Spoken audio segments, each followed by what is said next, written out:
Welcome to Firearms Friday, coming to you from the Wyoming State Museum here in Cheyenne.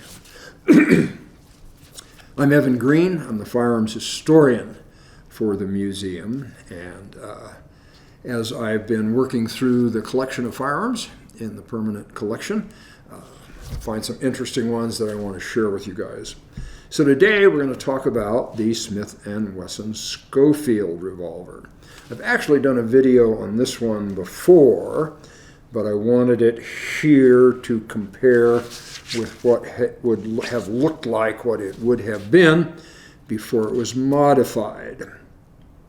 So in the history of cartridge revolvers adopted by the U.S. military, the Smith & Wesson No. 3 American was adopted in 1870. So it actually preceded the adoption, the formal adoption, of the Colt single-action Army revolver in 1873. So the Schofield was a modification of the American No. 3.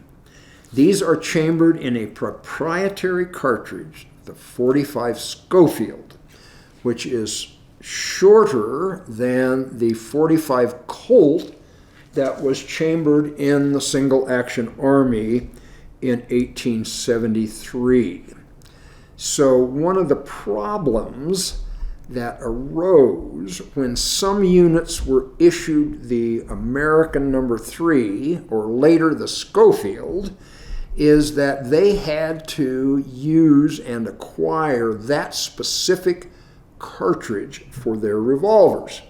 Now, the single-action Army would take both the Schofield cartridge and its original .45 Colt cartridges. The Schofield would not.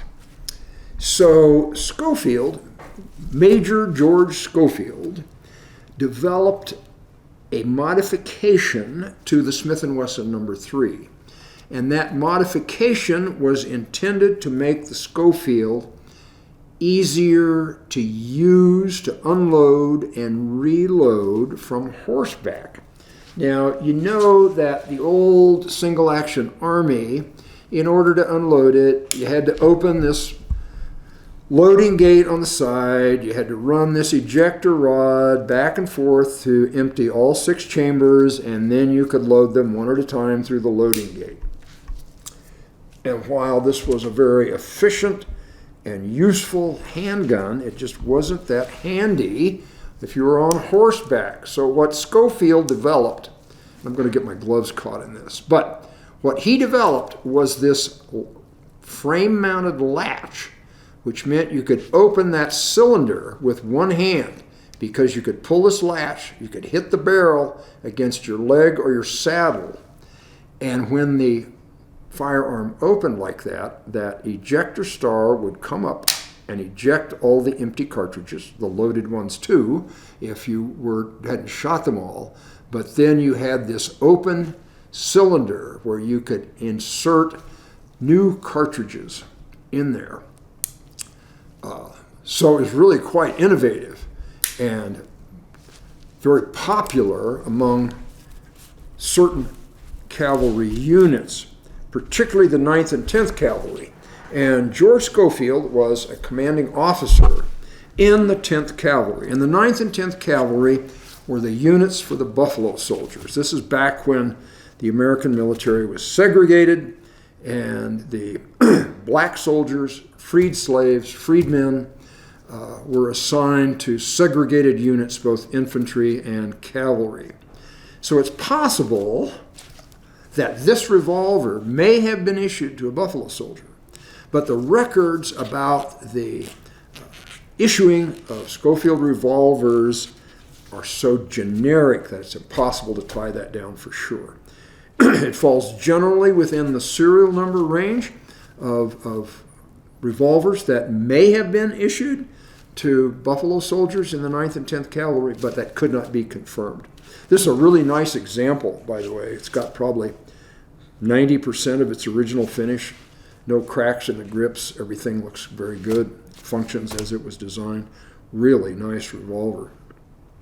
So this one when the Army sort of failed to solve the general problem of having two different firearms requiring two different kinds of ammunition, they discontinued and recalled the Schofield.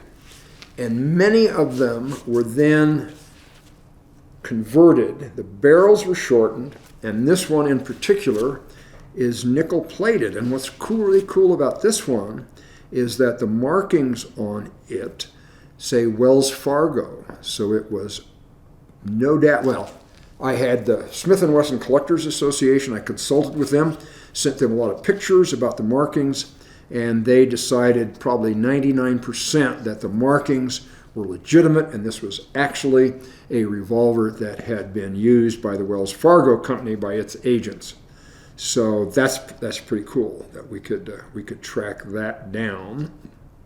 And they also said that there's a lot of fakes out there because the fact that it has the Smith & Wesson stamp on it enhances its collector value to a certain extent. So, okay, Schofields. Interesting revolvers. And a sad story. George struggled and thought he should have been paid more by Smith & Wesson for every one of these Schofield revolvers that they made. That may have not been the sole issue, but he got depressed in his later years and died by suicide using a Schofield revolver. So that's kind of a sad story about Schofields, but cool guns. So if you got questions or comments, there's a space for that down below. Or you can always call the museum, leave a message, and if you want to talk about guns or Wyoming history, I will get back to you. So thank you for watching.